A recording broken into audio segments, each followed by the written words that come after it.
Successfully getting a hoarder to clean up requires communication. Our contact information and a link to our Contact Us page can be found in the description below this video. And don't forget to subscribe.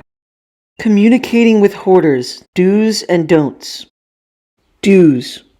Connect with the individual. Place yourself in the hoarder's mind and connect with their emotions.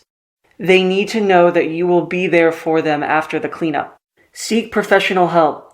Whether you are a hoarder or a loved one of a hoarder, there are many therapists that specialize in hoarding.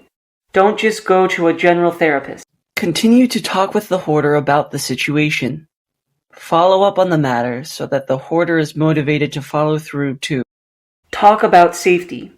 Highlight safety issues first. Reorganizing can create a safer home environment. Discuss this before discussing the removal of items. Agree that the items are important. Items have an emotional connection to a hoarder, so they should be thought of as important to all involved. Baffled? What is something that you have saved in your home that would seem odd to others? Look around your home and you will be surprised. Keep everything confidential. Hoarders realize to some degree that this is not normal to the average person. The goal to keep the hoarder on your side is to promise not to talk about anything related to their situation to anyone without their permission. You can, however, contact a certified hoarding cleanup company that has been trained in hoarding situations. Ask the question why in a respectful tone.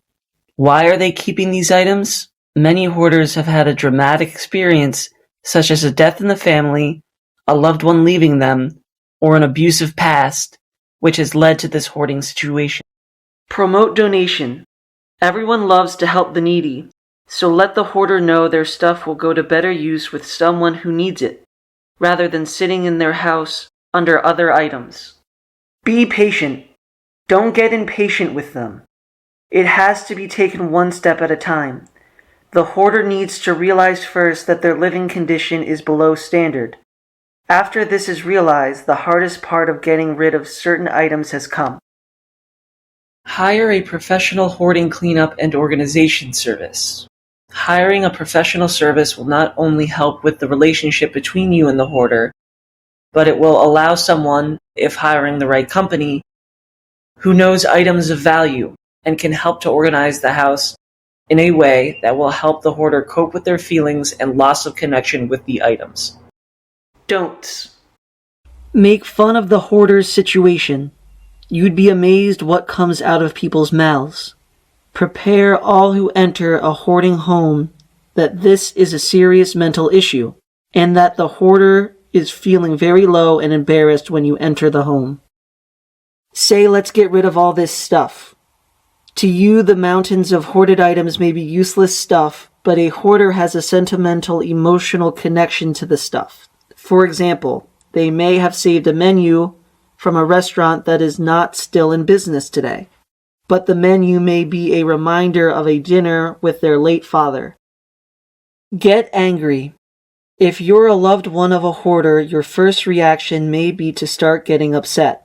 This emotion will get you nowhere and will actually scare the hoarder, who is very sensitive at the time, and will cause them to close up and not respond to your request to take care of the situation. Try to reason right away. Remember, they have been living like this for years and have created a sense of normalcy over time. The first thing you want to say is that you are not judging the person and be as compassionate as possible. This leads to the ability to reason. Touch the hoarder's items. Speaking with the hoarder, you can determine what you can clean now and what may need to be negotiated later. Help the hoarder identify items that they have less attachment to and would be ready to get rid of, and what they would have trouble getting rid of at first. Treat the hoarder like a child. Hoarders are very intelligent and educated and can tell when you are talking down to them. Any adult would feel disrespected if treated like a child, and hoarders are no different. so treat them like the adults that they are. Treat hoarders like criminals. There are hoarding situations where the authorities have to get involved. With a reasonable level tone, lay out a reasonable timeline that the hoarder must follow before authorities have to intervene and add unnecessary stress and make the hoarder feel like they have broken a major crime. Make a large task list for the hoarder. As a non-hoarder, we understand your need to create a plan of attack and begin immediately.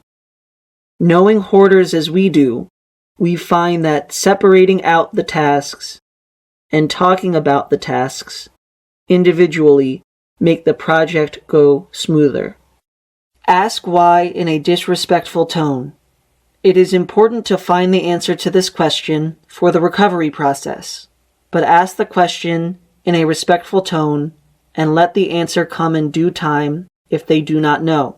If you are interested in reading about why people hoard, try books by Randy Frost and Gail Steketee. See video description for examples.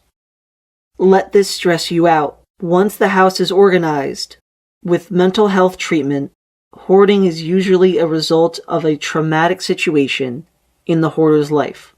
A little patience and periodic check-ins, life for the hoarder and their loved ones can become enjoyable again.